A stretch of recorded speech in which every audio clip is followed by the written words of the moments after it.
Pô, eu tava pensando aqui, e CBD tem alguma coisa relacionada aí? Eu acho que dá pra dormir bem aí com isso, não? Cannabis? Pô, eu dormia pra caramba quando eu fumava. Parava à noite, assim. Deve ter algum remédio aí que E não ajuda dava você. larica, não? Dava também, mas era outra coisa, né? Mas eu dormia muito, cara. Dormia sem parar, assim, varava à noite. Sim, hoje tem muita pesquisa com cannabis para trabalhando aí como indutor de sono, mas ainda não tem nada estabelecido. Tá? Então hoje tem pesquisa que fala que ajuda, diminui a latência para o sono, que é essa dificuldade de pegar no sono, que aprofunda o sono. Então tem as pesquisas aí saindo, mas ainda pouca evidência. Então, assim, hoje prescrever o cannabis para insônia, ela vem,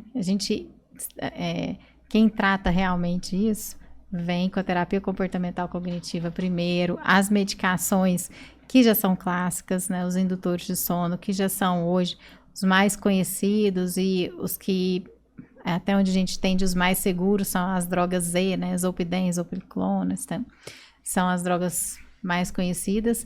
Aí aquele paciente refratário, que não consegue se adaptar a essas drogas. Então, aí vamos tentar alguma coisa? E aí a gente tenta a cannabis. Mas lembra-se que o cannabis, né, ele tem vários componentes dentro dele. Sim. E até o tipo da planta é diferente. Então, tem um componente mais psicotrópico e o que não psicotrópico. O que a gente tem muita evidência hoje, né, talvez seja 3, que é tratamento de dor, e é principalmente paciente oncológico, tá? Controle de crise convulsiva e distúrbio de ansiedade. Qualquer outra, e em casos específicos. Nós estamos falando de ciência, né? Uhum. Então, existe hoje indicações, principalmente nessas áreas que eu estou falando, em pacientes específicos. Nos Estados Unidos, por exemplo, em que a maior parte dos países, dos estados, é liberado, e eu diria que 50% ou 60%, inclusive para recreacional, a pesquisa está gigante. Desde 2017, um pouco antes, todo o Congresso americano e europeu de pneumologia e os da Sociedade Brasileira tem mesa só de cannabis e saúde. Tanto do ponto de vista de consequência, quanto do ponto de vista de tratamento. Então, o que eles começaram a fazer? Esses países, Holanda e Estados Unidos, que começaram a liberar o consumo, inclusive recreativo, Sim.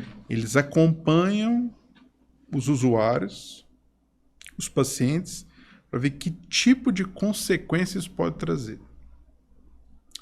Além do tipo de benefício. O benefício a gente só vai ver quando a gente utilizar para fins terapêuticos em estudos controlados, que eu uso um remédio versus outro, um remédio versus placebo, eu vou saber se isso funciona ou não e saber a segurança disso.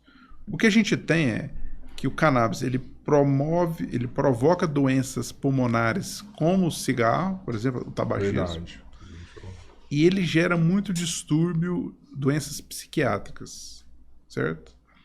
Mas o seu uso, aí falando de tratamento, para essas situações específicas, o resultado é muito bom.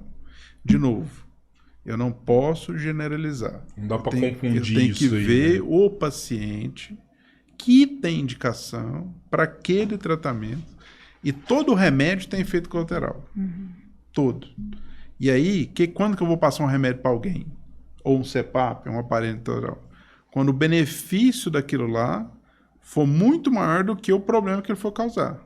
Então, se a chance do benefício for muito maior que o risco do efeito colateral, eu vou passar. Por isso que eu trato pressão alta, trato asma, trato enfisema, trato diabetes, eu trato colesterol, eu uso CPAP, eu uso aparelho intraoral, eu faço uma cirurgia. Se o risco daquilo for maior do que o benefício, ou pior ainda, se não tiver nenhum benefício, para que eu vou dar uma dipirona para alguém? Entendeu? Então, quando a gente prescreve um tratamento, não vou nem falar só remédio, quem prescreve tem que pensar nisso. E quando tem algum efeito colateral, quem prescreve tem que estar preparado ou para resolver ou para caminhar para alguém que resolve, etc.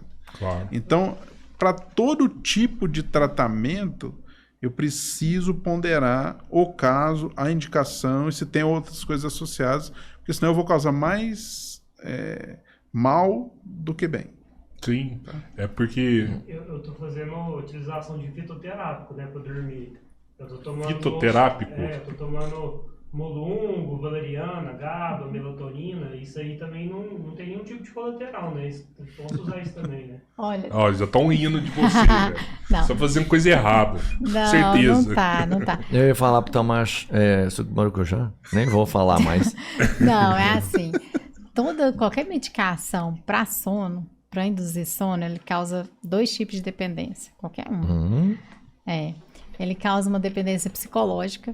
Primeiro, se eu não tomo, não durmo. Se eu não tomo, não durmo. Então você cria essa dependência. Sim. E eu causo dependência química, que é muito variável de indivíduo para indivíduo. Então, o que essa dependência química causa?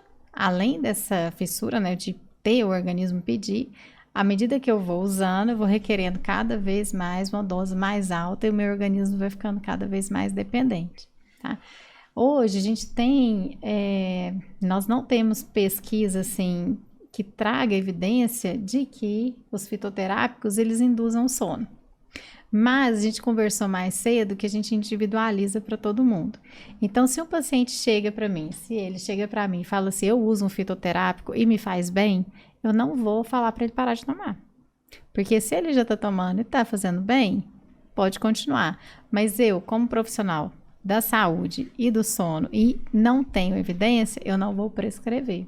Sabe? É meio que placebo esse negócio. Tá? Então, tem os princípios ativos, né? Hoje, que muito paciente chega usando são os óleos essenciais. Verdade. E só daquele ritual que a pessoa faz de esfregar a mão, sentir, fazer aquela inalação profunda, isso 4, tudo... 7, 8. Né?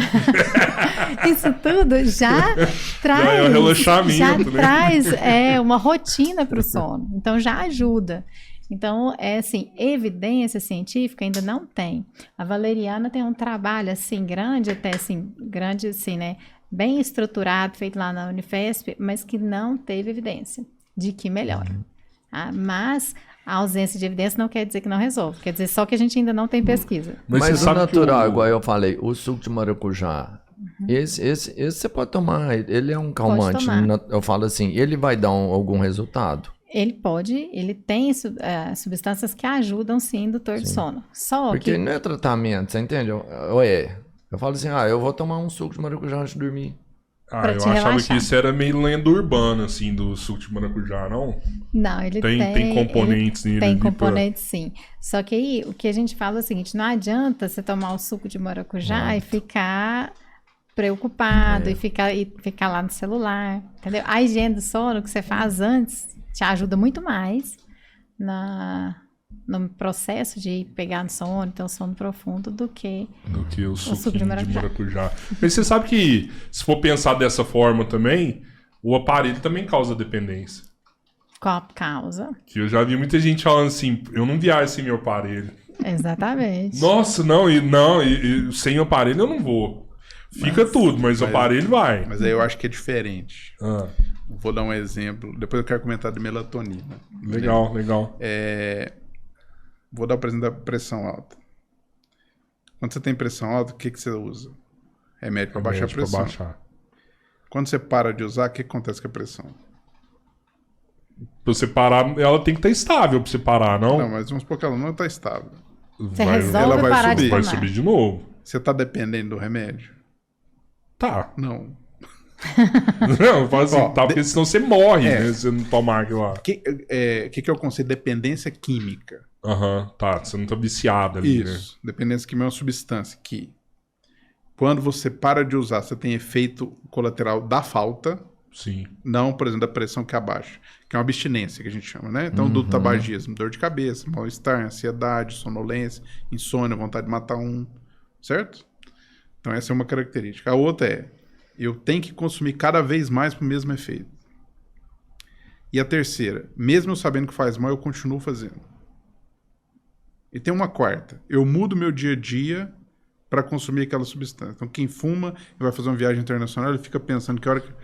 Então, se eu tenho essas 4 características, isso causa dependência química no sentido ruim da palavra.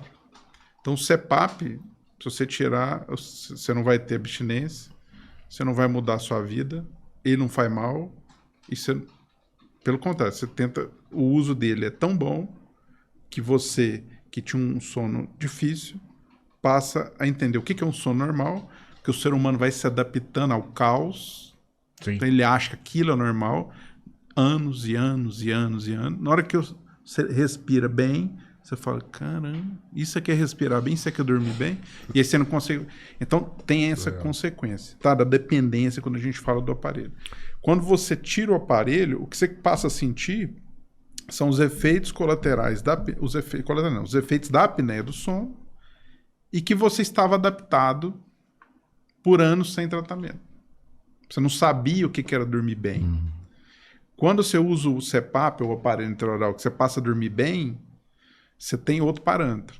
E aí quando você fica sem, você vai viajar e esquece o aparelho, chega a dar desespero, porque no outro dia você é outra pessoa. Sim. Então tem uma diferença na dependência aqui, pra gente entender o que é dependência aqui. O CPAP ele não trata. Se eu começar a usar, por exemplo, eu teria que usar por toda a minha vida, a menos que eu faça um outro tratamento. Eu diria o resto da vida é uma coisa muito pesada, mas até que surja alguma outra tratamento. Entendo. Ou seja, o resto da vida. Sério?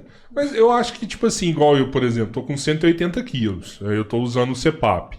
Eu acredito que se eu emagrecer e ir lá pros 100 quilos, meu sono vai ficar totalmente diferente. Provavelmente. E aí eu não vou mais precisar do CPAP, eu vou largar o CPAP. Aí pode acontecer. Aí você tratou a causa do problema. Fantástico. Mas é isso, o que eu Você falei vai tratar a exatamente, causa. né? O CPAP você vai usar ele por toda a sua vida, a menos que você descubra uma outra forma de resolver isso. Não mude, né?